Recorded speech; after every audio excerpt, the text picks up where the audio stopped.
Welcome to Happy Talks with Dr. Alice and Donovan.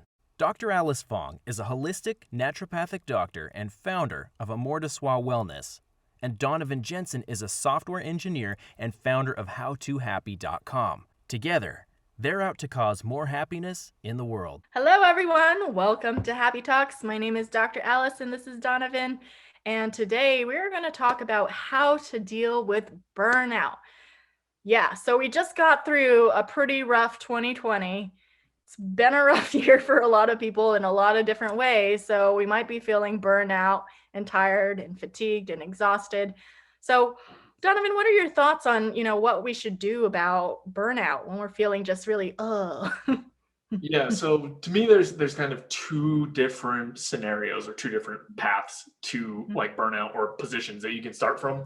And one is basically where probably most people are right now, which is they have some amount of extra fatigue or weight or stress or whatever else that has built up over a long period of time, right? So it's like up to this boiling or breaking point where it's like, oh man, I'm so close to being burnt out. And we can talk about that in a little bit. And then I think there's this other path or position of like, I'm just in this thing or starting this thing, or maybe I've been in it for a while and I don't want to become burned out. So I think those are like the two different pieces, right? Whether like how far along the burnout spectrum you already are. And I think the paths or the options or the choices that you can take to reduce burnout or to mitigate it depend on which piece you're in. So I'm going to keep rambling for a second, but before I do, I'd be curious which one you want to start talking about first. I'm okay with either way. I could talk about both, but when I think of burnout, it's like the cumulative effect of just a lot of stress, and then another thing happens, and then another thing happens, and then you're just like so depleted, like you've depleted your cup, so there's nothing left to give, kind of a thing. Yeah, so let's start with the probably more common case right now, which is you are burnt out or very close to being burnt out. And I think, again, the degree matters, right? Just how intense it is. But basically, let's start with how do you get there in the first place? And it's like you were saying, there's all these events, there's all these things that build up, and there's not an equivalent release function, right? There's hey, we're locked inside all day, every day. Hey, my job is potentially on the line. Hey, like, I don't know how I'm going to make ends meet. Hey, this thing. And it's generally spread out across time, right? It's not like one tough month or one tough week. It's months and months and months of things building up. And off the top of my head, maybe there's more things to think about, but really the first thing I think of is just like taking a break, finding some way to get some space. And that's not always an option, but I think if it is, that's the fastest and clearest path to restoring some kind of balance. And I also think, I've personally gone through this in the last little bit of feeling this high level of burnout, but also feeling like I can't take a break. But in reality, at least for my situation, I could. I just felt like I couldn't for whatever reason. So, it depends for what people are facing, but that might be the very, very first thing to look at is, can you actually take a break? And really getting serious, I guess, or really getting clear on, maybe you don't want to take a break, but can you give yourself some space? Because this high level of burnout, if you keep the same level of activities and things that you need to do, responsibilities, et cetera, it's going to be really hard to find the space to build new habits that allow you to exist functionally moving forward. Okay, that's enough rambling. I'm done. What are your thoughts? Yeah, no, I agree that, I think it's this mental block that people have in thinking that I got to keep going. There's no time to stop. But they don't realize that if you're like constantly running like a hamster in a wheel, that you're going to not run. You're going to start walking and crawling, and then you're like barely getting any outputs out. You're still producing maybe a little of, or getting some things done. But if you actually got off that hamster wheel and rested for what you needed to rest and then got back on, then you could just go back to running and actually maybe even produce even more. Or like if you were to use like animals as an example, like, yeah, maybe you're a cheetah normally, But if you're running, you're gonna eventually slow down and then be tired and then not really run very fast. And if you just like took a little breather, took a nap, or just like got out and got some fresh air, that might restore you enough to be able to run again, instead of just being like a tortoise, just going at a super, super slow pace. You know what I mean? Yeah, I definitely get it. Without going into too much detail, I was in a position earlier this year or earlier last year. Mhm. New year. Anyway, New I was year. in a position Yes. where I couldn't see it at the time, Mhm. but I was basically so burnt out and tired and exhausted that it was taking me a week to do something that I could usually do in half a day. Mhm. And it's only, in the rear view that I can see so clearly Mhm.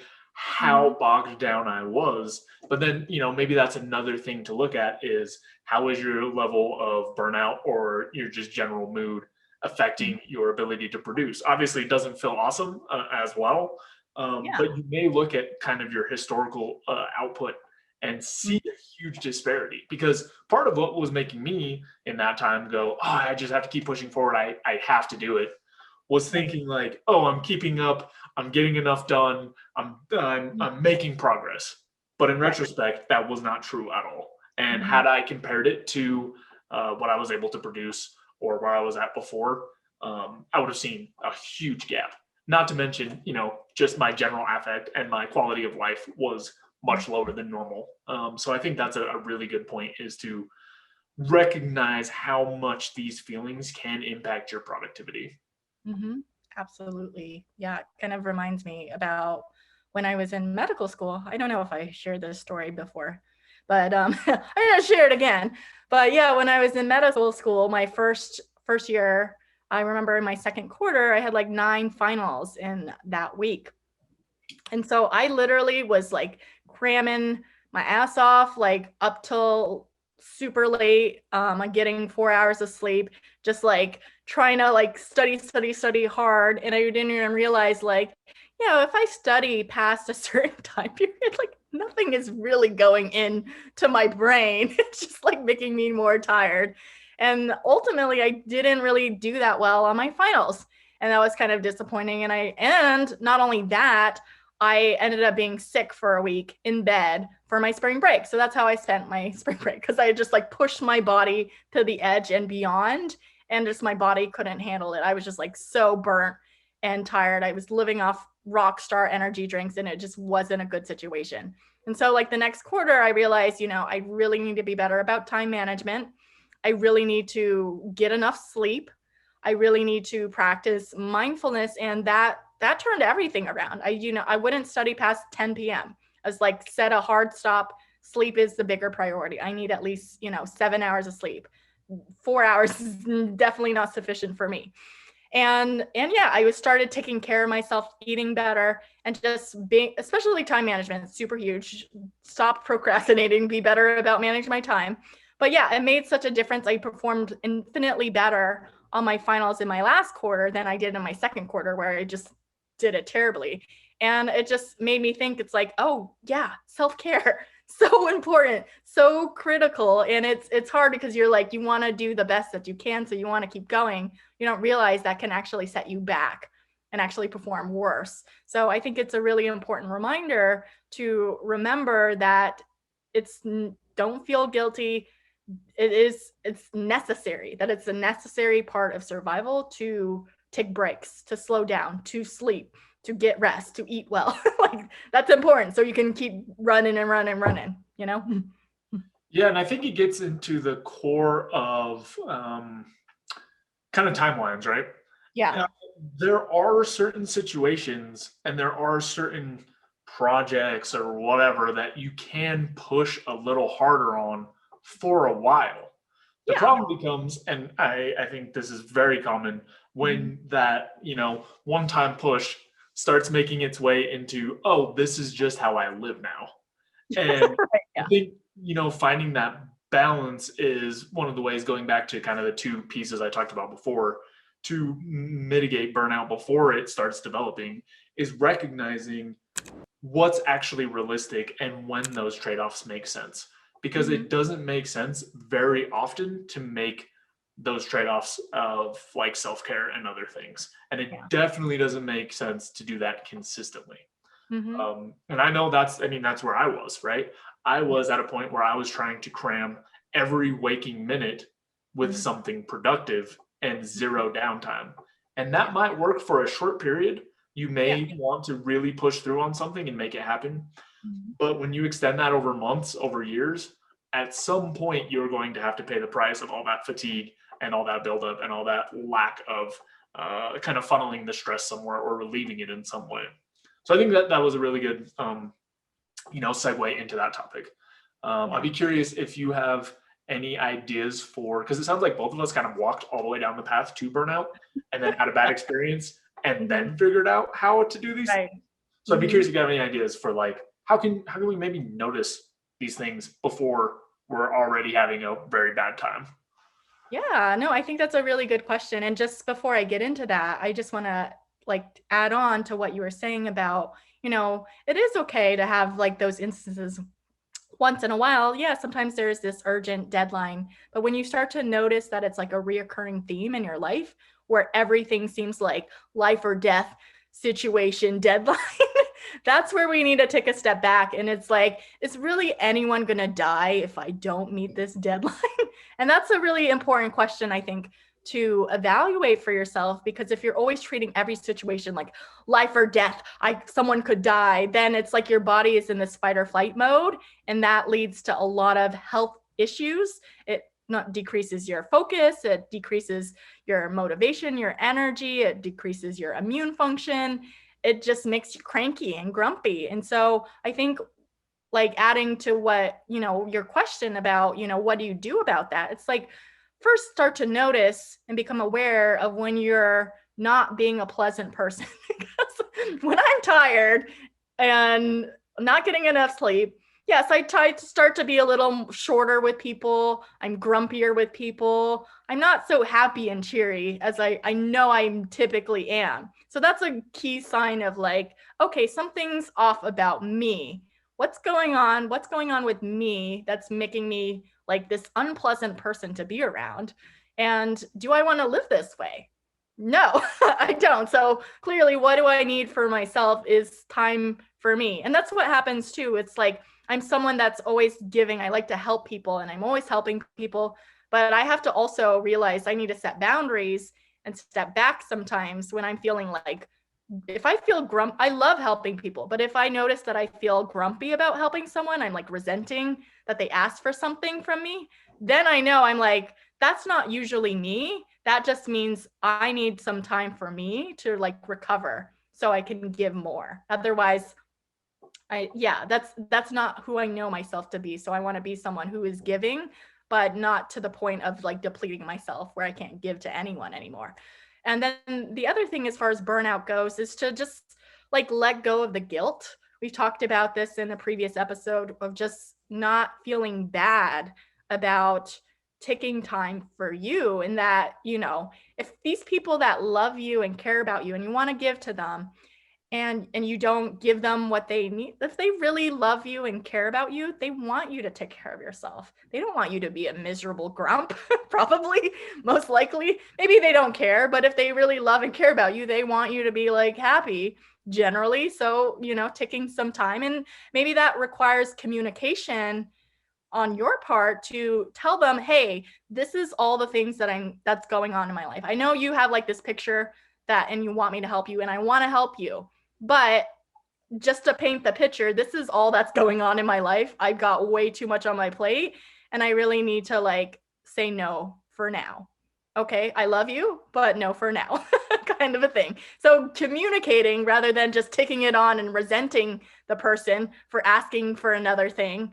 It's like, if you just communicated, they get like, oh, I didn't even realize you have that much on your plate. I think that's key and critical. And that's obviously a reoccurring theme in all our episodes, always comes back to communication. But yeah, I think those are good starting points. What are your thoughts?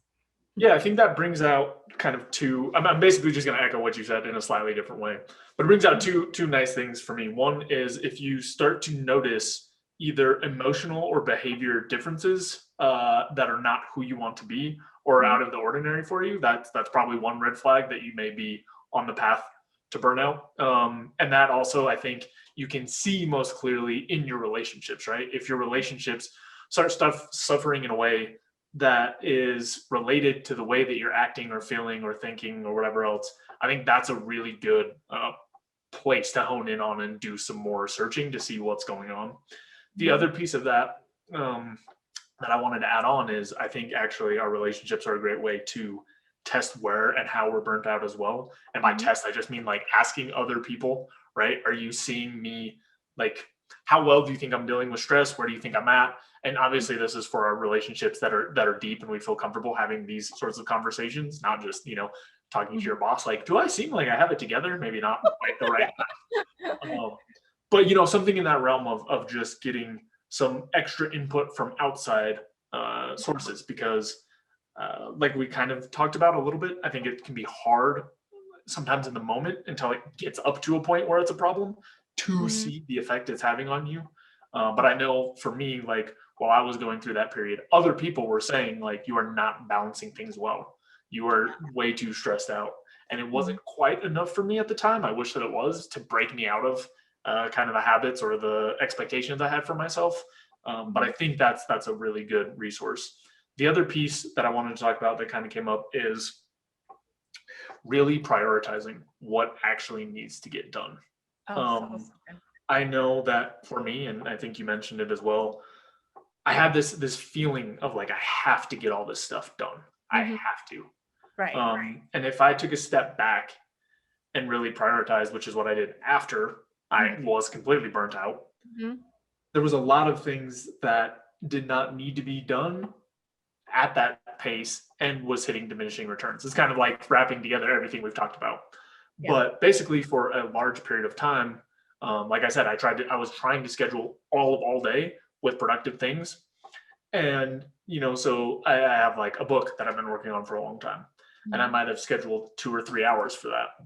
Well, if I would have just taken a little bit of time to recognize what my actual priorities were, which is I just want to make progress, like I didn't have a set date for this particular thing. Yeah. And also recognize that sitting there at the second or third hour was not very productive. Like it just wasn't a good trade-off. So there were also other things that I felt like I had to do, like creating content consistently for different channels and platforms. That didn't produce anything for me, right? Like we've talked about it before, like what are you actually getting out of some of the ways that you invest your time? Yeah. A big part of what contributed to my sense of burnout was not prioritizing effectively. So taking a step back and figuring out what's actually important and what actually matters and what you need to do and what the cost is, because trying to get that content out consistently, trying to work on my book a set fairly long period of time on top of a normal job, that was not sustainable. Again, going back to this like small sprints versus like, are you doing this forever? I just was so out of balance. So I think that's another place to really look at and think about is how you're prioritizing things. Because, in this last year, for example, with things having changed so much, trying to keep all of those plates spinning when some of them may not be valuable at all is really worth taking a second look at, especially if you're feeling, some of those symptoms of burnout. You feel like you're not being yourself, or your relationships are impacted, or you're acting in ways that aren't aligned with your values. I think those are all different ways to start considering what adjustments you can make. Absolutely. Yes. I totally agree, because prioritization is really critical, because it's like, there always is going to be a million things you could do, and not everyone can do a million things at once. We can only do one thing at one time. And so we really have to be mindful of what that thing is that we choose to do. And we talked about this in the last episode about looking at your values, and yeah, you have several values too, but you can't put all the same equal amount of energy into each one. You got to really pick which is at the top of the list, and what are the actions that are in line with that top value, what feeds into those, versus trying to like do everything and anything, and just having that ranking of different values and task and importance that can really make a difference and kind of relieve the burden in a lot of ways, because you're focusing on, then you feel like productive. If you're just focusing on like 2 or 3 things at a time versus like 10 things, but those 2 or 3 things are really feeding into what's important to you at this time in your life, then you feel like, oh wow, I actually got something done. And I think that makes a difference, instead of feeling like that, having that feeling of like, I never get anything done. I feel like I'm never getting enough done. But if you get like 2 things or 3 things of like that, something that's really important, then it's like, yeah, I made progress in that thing that matters to me. And that's can really shift your brain about your idea of how accomplished you feel versus how like unproductive you feel. Yeah, I think that brings up another topic that I wanted to touch on, which is basically like ways of recharging or ways of not feeling as burnt out. And I think that's a good starting point, which is there's a difference between getting tasks done because you feel like you need to get them done, and getting tasks done because they feel like they're worthwhile or that you're actually accomplishing something. And so that's one of the things that I've found to be useful, is kind of shifting my day around to make sure that the things that I find valuable get done first and get done before spending time on, going back to what I was talking about before, making sure I work on my book first before doing these content creation type posts, because those don't feel always that meaningful. But the book stuff is, a big project that I want to get done. So I'd be curious if you have other ways or ideas of kind of not getting to burnout, right? Other ways that we can look at relaxing that are actually useful, as opposed to just, doing all this stuff because we have to do it or feel like that. Right. Yeah. Well, I mean, kind of feeding into what you were saying about, trying to get that super important task done in the beginning of the day is mirroring kind of what I do in creating like a morning ritual for myself, and really seeing like, what are the key things that help me perform, and making that kind of like my ritual. So like having, my meditation and my exercise, setting out my goals for the day, and not overwhelming myself, like 3 realistic goals, but that are still feeding into what I value in life. But then also, like, if I want to generate business, the thing I haven't been consistent with that is really important, then I feel like I procrastinate.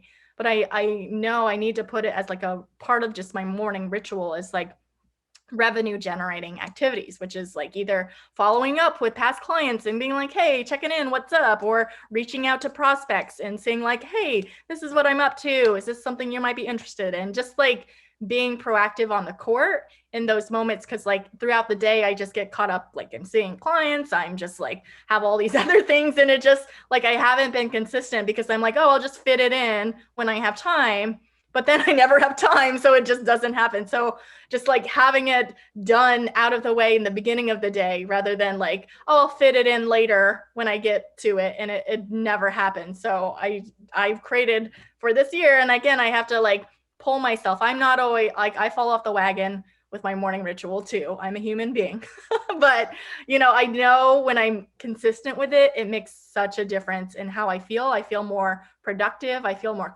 clear-minded.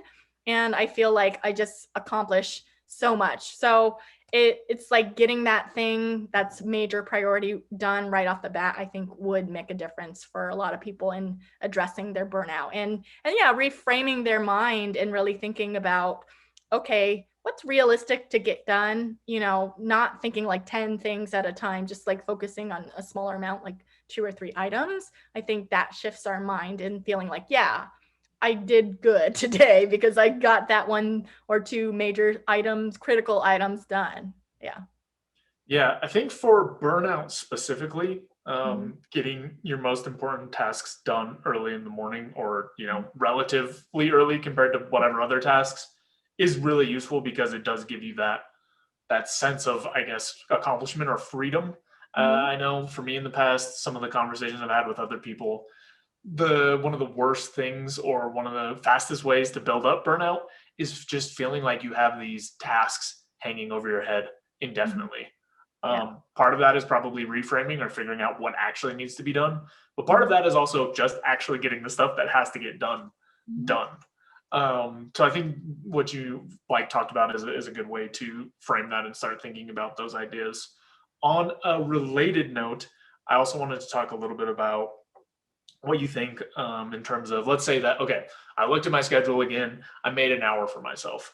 Um, to me, there's a big distinction between putting in tasks or not tasks, putting in pieces of relaxation that are actually recharging and putting in just more stuff that kind of seems fake relaxing. I guess it goes back to the conversation we had in the past on self-care versus treating yourself. Um, Right. so I'd TV. be interested to open that conversation up just a little bit and think about, like, what do you think are some of the highest priority things you can put into your time if we open up, some small block, 15 minutes, 30 minutes, an hour. What do we need to put in there? Yeah, I feel like, in those moments, I think a lot of people want to go into like, oh, I finally have a moment. They'll do things that are not necessarily recharging, like, oh, I'll scroll on my social media, or I'll watch some YouTube videos, or watch some TV. And it's just like, yeah, that's fine. It's like if you got a break, you got some downtime. But if you don't feel recharged after watching a couple YouTube videos, maybe try like taking a moment to just breathe or meditate, or we talked about like lying down for a moment. Sometimes I just need to like breathe and lie down and just not have any stimulus. I guess I just need to like turn off my brain, because I've been like, go go go, and I just like need to not do anything. That's what I need to like reset, recharge, to kind of like slow down, breathe, and then I feel like more energized. Even if it's like 5 minutes, I feel more energized to be like, let's tackle the rest of the day, kind of a thing. And actually, one of the things that I put into my midday is like, I have to take the dogs on a walk or take them to the park. So it's just like dog time midday. And it's just like, it's like good for them. It's good for me. It's like, I'm not on my devices. We're just like being out in nature. And so, yeah, it kind of helps me feel a little more relaxed and be like, okay, now, like, okay, I'm ready to run again, kind of a thing. Yeah, maybe the core message out of this, because I have a couple things that I do that I'll go over in a second, but maybe the core message out of this is finding the difference between types of tasks for you and whether or not they recharge you. Because I know for me, if I'm, getting some work done and start hitting a wall or whatever, and I take a walk and listen to a book or a podcast or like something informational, that actually gets me recharged. And when I come back, I feel like I kind of have a fresh slate. If I'm at the edge of burnout and having like a terrible time, then I need just like a lay down, quiet, no stimulation whatsoever. Yeah. But I know that, even something that seems similar, like watching YouTube videos, even if it's informational content, it's not the same for me. Like that does not charge me up. But Yeah. going for a walk and listening to something does. So I think that might be the thrust, is just being able to distinguish between different types of activities for yourself and the things that actually bring you up versus take you down. For a lot of people, I'm going to guess that it's lower stimulation activities. But I also know personally, if I'm hitting a wall and I do some exercise of some sort, even if it's relatively small, that gets me like right back in and ready to go. Like if I, played Frisbee or something for half an hour in the middle of the day, perfect task for me to just like be back and feel fresh and clear and ready to go. But again, there's a huge list of things that I often do that do not fit in that category. And I just feel like the time just kind of goes down the drain and I come back feeling roughly the same. Yeah. No, that's a really good point, actually. And it reminded me, yeah, there's different types of energy that kind of ramp you up. And yeah, I was talking about when you're feeling at the edge of burnout, where you just need some quiet time for yourself. But actually, I just created, as part of my new routine, as my morning ritual, I actually created like a 2-minute recording of myself to create the context of my day, where I'm talking about like, I'm powerful, I'm unstoppable, I'm like all these great things, and like, just like to ramp me up, to energize me for the day, because energy makes a difference. If I'm like, and then my day is like, if that's how I start my day. And yeah, usually at the bed, I'm not super like, yeah, let's take on the day. So I need this 2-minute inspirational like audio of me like ramping myself up to feel like that powerful person, successful person that's taken on life and kicking butt at it. that kind of amps me up. And then like other things that I actually receive training on is just like listening to like personal development books or audiobooks, or, you know, doing some sort of like listening to something that inspires me and excites me, that can kind of switch my mood and energy. So then I feel like, oh yeah, this is why I'm doing it. When I feel like drudge and burnout, I'm like, oh yeah, no, this is why this is motivating.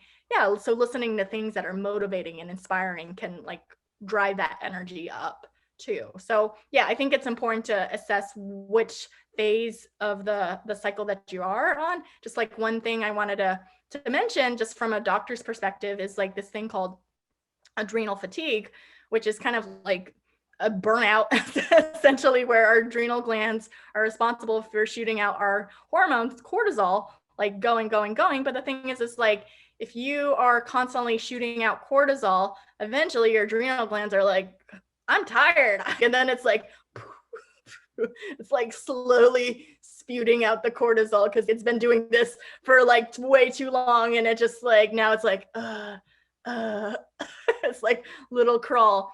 And so, yeah, we need to restore and reboost our adrenal glands. And one of the ways that we can do that is just like taking that time to rest. And it's important to know where you're at. Like one of the things that I do with my clients is that I do adrenal lab testing that's measuring your cortisol at various levels. And so it's important to know which spectrum that you're on. So for some people, if they're like going in that like high cortisol level, like they have super high cortisol all day long. Normally a healthy cortisol level, like it starts out high in the morning and then it tapers off through the day. But if it's like high all day long, it's like, that's the sign we need to calm down your adrenal glands. You got to soothe and calm. We don't want to amp them up when they're already like super amped up. But on the flip side, there's this other thing, the adrenal fatigue side, where you've been going for so long, then your cortisol's like flatlined all day long. And that's when we need to like support our adrenal glands to like boost them up. So it's good to know which side that you're on, and that's helpful to have like lab testing to know that. Yeah, that's really cool. That's not something that fun fact. But yeah, like it's definitely nice to have kind of a medically based basis for what actions you choose to take. Obviously, I don't know which goes to which, but that's definitely something worth, I think, looking at and investigating and figuring out, because the closer you are to the root of the problems between, you know, whatever's going on in your head and whatever's going on in the rest of your body, I think that gives you the best position from which to kind of make your future decisions and figure out the path to actually getting things back together. Right. Yeah, totally. Yeah. Great. Well, I think we covered this topic pretty well. Was there anything else you wanted to add? I think that's pretty much all of it. That's all the thoughts rolling around in my brain. Awesome. Well, thank you everyone for watching, and we'll see you next time. You can check out more content at howtohappy.com. Also, don't forget to subscribe so you can stay up to date on the videos. We've also got a Twitter, Instagram, and Facebook that you can check out. Reflect, take action, and enjoy life. See you next time.